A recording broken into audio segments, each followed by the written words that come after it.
এই বিদ্রোহ বাংলাতে বেশি শক্তিশালী আকার ধারণ করতে পারেনি। এবার এরকম কয়েকজন বাঙালির নাম নেই যারা এমন নেতিবাচক ছিলেন। যেমন দুর্গাদাস বন্দ্যোপাধ্যায়, যিনি তার প্রত্যক্ষ অভিজ্ঞতার ভিত্তিতে বলেছে সিপাহীরা নাকি ভয়ানক জুলুম চালিয়েছে। এছাড়াও আরো কয়েকজন রয়েছে, যেমন ধরো কিশোরী চাঁদ মিত্র, ঈশ্বরচন্দ্র গুপ্ত, যদুনাথ সর্বাধিকারী, শম্ভুচরণ মুখার্জি। বুঝলে তো? এছাড়া বিভিন্ন সংবাদপত্রেও বিদ্রোহীদের সমালোচনা করা হয়, যেমন ধরো সংবাদ প্রভাকর, সংবাদ ভাস্কর, এই সমস্ত পত্রিকায় এই সময় বিদ্রোহীদের রীতিমতো সমালোচনা করা হয়। এবার আমরা পড়বো মহারানীর ঘোষণাপত্র।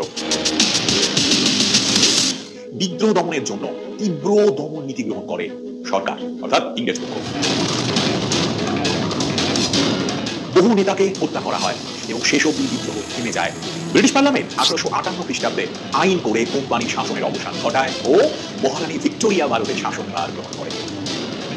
এতদিন পর্যন্ত ব্রিটিশ গভর্নমেন্ট তারাই কিন্তু শাসন চালাতো, কিন্তু পরোক্ষভাবে, অর্থাৎ ইস্ট ইন্ডিয়া কোম্পানিকে দিয়ে, ব্রিটিশ ইস্ট ইন্ডিয়া কোম্পানিকে দিয়ে। এই পর্বে তারা নিজেরা সরাসরি শাসন ক্ষমতায় চলে আসে। তার প্রতিভূরূপে, তার মানে মহারানীর প্রতিনিধি স্বরূপ গভর্নর জেনারেলকে নতুন উপাধি ভাইসরয় দেওয়া হয় ও তাকেই পরিচালনার দায়িত্ব দেওয়া হয় এই ভারতবর্ষের। এখানে বলে রাখি, ভাইসরয় কথার অর্থ প্রতিনিধি। এ প্রসঙ্গে তোমাদের বলে রাখি, ভারতের প্রথম ভাইসরয় ছিলেন লর্ড ক্যানিং। এবার আমি দেখো তোমাদের যেটা বলার চেষ্টা করছি সেটা হচ্ছে মহারানীর ঘোষণাপত্রে কি কি ঘোষিত হয়েছিল। প্রথমত, ব্রিটিশ সরকার ভারতীয়দের সামাজিক ও ধর্মীয় বিষয়ে কোনো হস্তক্ষেপ করবে না।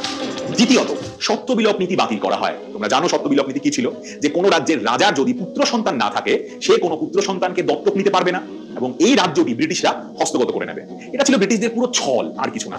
তৃতীয়ত, দেশীয় রাজাদের দত্তক গ্রহণের অধিকার দেওয়া হয়। চতুর্থত, ব্রিটিশ সরকার আর সাম্রাজ্য বিস্তার করবে না। পঞ্চমত, জাতি, ধর্ম, বর্ণ নির্বিশেষে যোগ্য ভারতীয়কে উপযুক্ত সরকারি চাকরিতে নিযুক্ত করা হবে।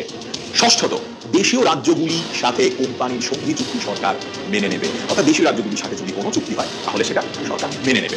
এবার দেখো, যে ঘোষণা তো হয়ে গেল, কিন্তু সেই ঘোষণা কি রাখা হলো নাকি শুধু ঘোষণা করেই ক্ষান্ত থাকলো, সেটাই আমরা দেখে নেব এই পর্বে। মহারানীর ঘোষণাপত্রে যা যা বলা হয় তার কিছুই পূরণ করা হয়নি। যেমন ভারতীয়দের সামাজিক ধর্মীয় বিষয়ে ইংরেজ সরকার উদাসীনতা দেখালেও তা শেষ পর্যন্ত কিন্তু বজায় রাখেনি।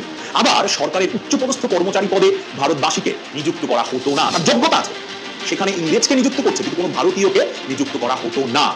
মহাবিদ্রোহে সকল জাতি, ধর্ম, বর্ণ নির্বিশেষে সবাই যোগদান করেছিল। তাই বিদ্রোহের পর তারা, অর্থাৎ ইংরেজরা, বিভিন্ন জাতির মানুষকে পরস্পরের বিরুদ্ধে খেপিয়ে তোলে। কেন জানো? জাতীয়তাবাদী আন্দোলন মুখ থুবড়ে পড়ে।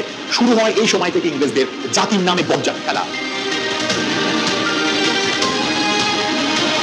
তাই এসব থেকে তোমরা নিশ্চয়ই বুঝতে পারছো, এই ঘোষণাপত্র ইংরেজদের শাসন ব্যবস্থার কোনো বিশেষ পরিবর্তন ঘটাতে পারেনি।